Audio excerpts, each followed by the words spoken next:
Vanguard just announced the largest fee cut for its US-based ETFs in history, cutting expense ratios on 87 funds and saving investors as much as $350 million in fees this year alone. For example, its developed markets ETF now costs as little as 0.03%, and its global ETF, including emerging markets, the Vanguard Total World Stock ETF VT, only costs 0.06% per year. That's incredible news. It shows that even after the passing of its founder, Jack Bogle, Vanguard's mission to democratize investing in America remains intact. But what about Europe? In the US, Vanguard continuously lowers fees, clearly prioritizing investors' interests. Yet, in Europe, something is seriously wrong. Fees for Vanguard ETFs in Europe have become unjustifiably high compared to its competitors like iShares, Amundi, Spider, and Invesco. Just look at the two most popular Vanguard ETFs here to see what I mean. The Vanguard FTSE World costs 0.22% per year.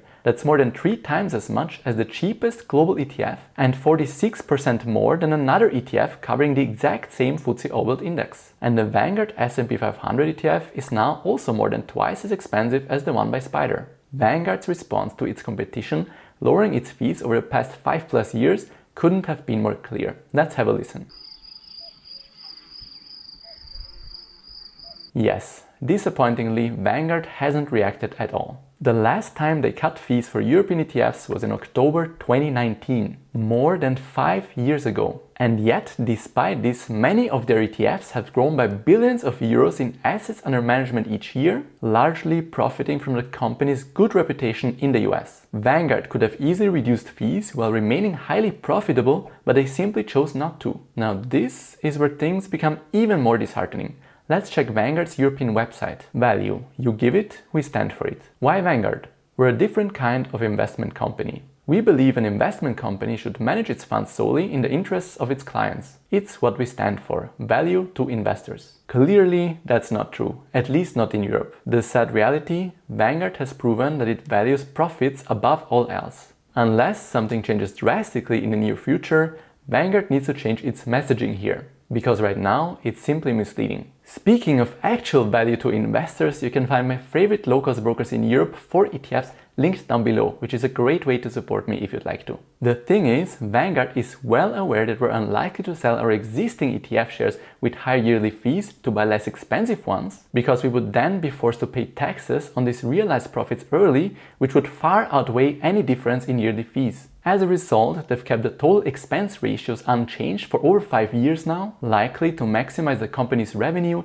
instead of offering investors the best value for their money. To make you understand where I'm coming from and why I'm so disappointed, my wife and I currently hold over 357,000 euros worth of Vanguard ETFs. When we started buying them, I honestly thought we would never switch to another fund provider. After all, in the US, Vanguard has always been known for driving its fees as low as possible and for putting its investors first. That's why so many Europeans trusted them when they entered the local market, helping them to grow quickly. But now, after seeing Vanguard's inaction over the past 5+ years, my wife and I switched to buying the less expensive Invesco FTSE World ETF on a monthly basis last year. Make sure you watch this video afterwards if you want to find out why we picked this one instead of some options with even lower fees like the Amundi Prime All Country World. We left our existing Vanguard ETF shares untouched because, again, it wouldn't make financial sense to have to tax these profits early instead of later on in retirement when we actually need the money. You should keep that in mind as well if you're thinking of switching to an ETF with lower fees. Holding on to existing shares that are in profit and simply adding another less expensive ETF usually makes more financial sense than selling. Of course, assuming these shares are still in line with your long-term investment strategy, which they are for us. Now you may be wondering, are higher fees really that big of a deal? Let's just hear what the Vanguard CEO had to say on the topic after the most recent fee cut in the US. This fee cut speaks to what our founder Jack Bogle set out to do, which was create an investment company that was designed for one constituency, and that's our investors.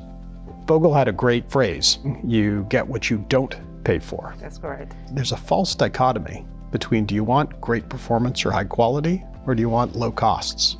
But at Vanguard, you can get both. Well, unless you're based in Europe and forced to buy their local UCITS ETFs, of course, which are now priced way above their competition. What makes this pill even harder to swallow is how often Vanguard cuts the expense ratios for its funds in America. Since 1975, we've actually reduced our fund's expense ratios more than 2,000 times.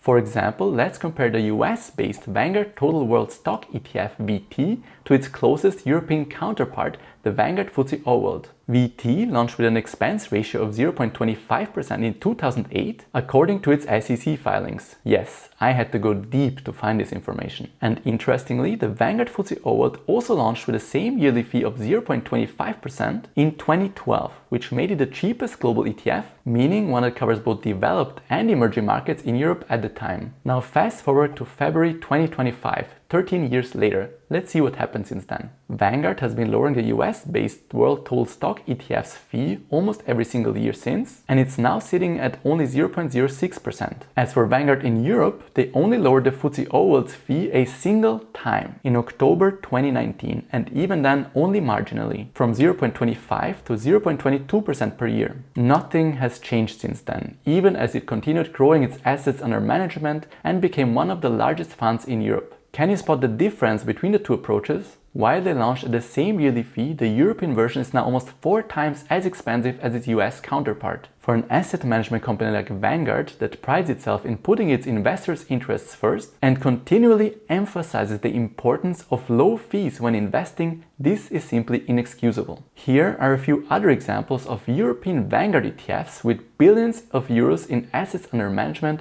and how they compare. FTSE Developed World, 0.03% in the US, 0.12%, so 4 times more in Europe. S&P 500, 0.03% in the US, 0.07% in Europe. FTSE Emerging Markets, 0.07% in the US, 0.22% in Europe. And bizarrely, even an ETF that exclusively covers European stocks, the FTSE Europe costs less at 0.06% in the US and 0.1% in Europe. I have to be honest, I really don't like criticizing anyone as I don't like unnecessary drama. And I never thought I'd make a video like this about the Vanguard of all companies. But I do feel like they tricked us European investors in a way. Most of us were excited when they entered the European ETF market because of their great reputation as a company in the US. We trusted them to stay competitive on fees, just like they do in America, and stay true to their core mission, the one their founder Jack Bogle so strongly believed in. And while I still appreciate that they're conservative in some aspects like securities lending, and how all of that revenue is passed on to ETF investors compared to some other asset managers like Spider, iShares, Xtrackers and Amundi, something needs to change in the near future,